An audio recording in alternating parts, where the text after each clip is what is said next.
Хайырлы ерте Россия 1 телеканалында Татарстан яңалыклары туры эфир студиясында Идел Кыямов. Ковид йогышы таралу куркынышы сәбәпле бір ел ішінде республикада эшсезлек проблемасы бір кадәр кискенләште. Узган ел мәшгульлек хезмәтенә 255 мең кеше мөрәҗәгать иткән, 61 меңен эшкә урнаштырганнар. 55 яшьлек Нурфия Юнусова пандемияның иң кызган чагында эш тапкан, мәшгульлек үзәгендә булышканнар, эш вакансия тәкъдим иткәннәр, күңеленә ошаган эшне сайлаган. Я выбрала садик, в котором я работаю по сегодняшний день. Все меня здесь. Балалар бакчасында эшләргә теләк белдердем. Балаларны яратам, эшемнән зарланмыйм. Физик яктан арып китсәң дә, балалар белән күңелле. Эшеңне яратсаң, тормыш мәшәкатьләре дә онытыла. Нурфия Юнусова Мамадыш районында мәктәпне тәмамлауга Казанга күченеп килгән. Гомеренең күп өлешен май заводында эшләп үткәргән. Предприятие булгач, балалар бакчасына тәрбияче булып урнашкан. Я посмотрела газеты, не нашла. Газета белдерүләрен укыдым, кибетләргә дә барып карадым. Эш таба алмадым.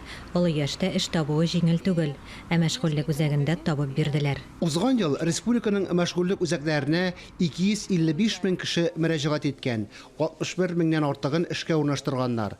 Мәшгульлек үзәкләре онлайн форматка күчкәч, эш эзләүчеләр арасында киеренкелек йомшарган. Гаризалар үз вакытында карала башлаган, эшсезлек буенча пособиеләр түләнгән. Хәзер хезмәт базарында киеренкелек юк. Сайлау өчен 46 меңнән артык эш урыны бар. Фарис Мөхәммәтов, Ралина Абрамова, Дамир Мөхәммәтханов, Татарстан яңалыклары. Башкортстан Республикасының Милли симфоник оркестры беренче тапкыр Татарстанда чыгыш ясады. Милли оркестр концертын хәбәрчебез Искәндәр Гыймалдинов та карап кайтты. Казанда беренче тапкыр Башкортстан Республикасының Милли симфоник оркестрының концерты булды. Уфа һәм Казан арасындагы мәдәни багланышларга юнәлтелгән матур чара Салих Сәйдәшев исемендәге дәүләт зур концертлар залында үткәрелде. Публика казанская привыкла к высочайшему уровню оркестровой. Казан тамашачысы югары сәнгатькә ияләшкән.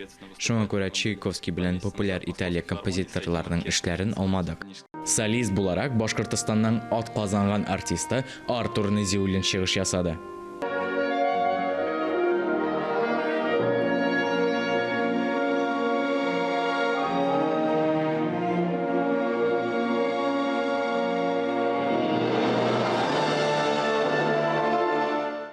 Я очень люблю город Казань, я здесь поучился даже. Татарстан һәм Казан минем йөрәгемә бик якын. Әлеге гастрольләр бар Россия буенча филармония сезоны булып үтәчәк.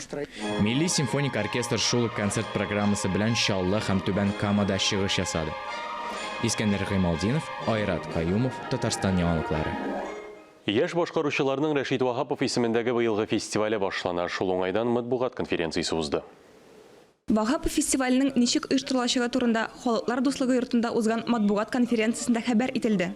Очрашуны фестивальнең генераль продюсеры Рифат Фәттахов башлап җибәрде һәм бәйгедә булган үзгәрешләр белән дә таныштырды. Яшь талантлы җырчыларыбыз, яңа тавышлар, көчле тавышлар бар. Татар тавышлары, татар җырчылары, яшь яңа татар җырчылары үсеп чыгачак.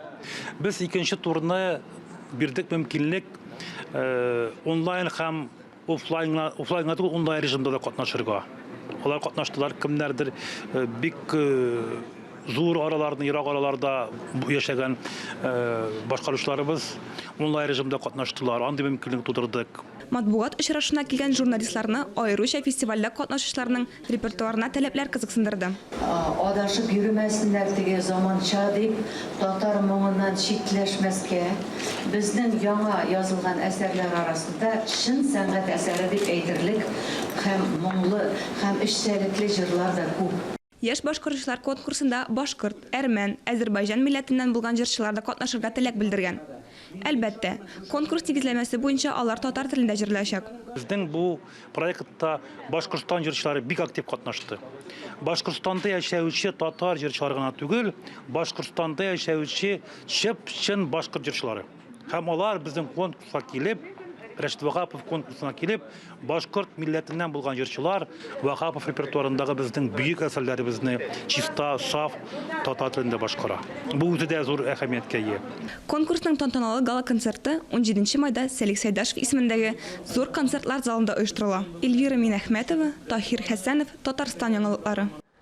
Әлеге сәгатькә шундый яңалыклар иде, ә берничә минуттан соң безнең каналда хөкемдар тапшыруы. Ә мин Идел Кыямов бүгенгә сезнең белән саубуллашам. Исән-имин булыгыз.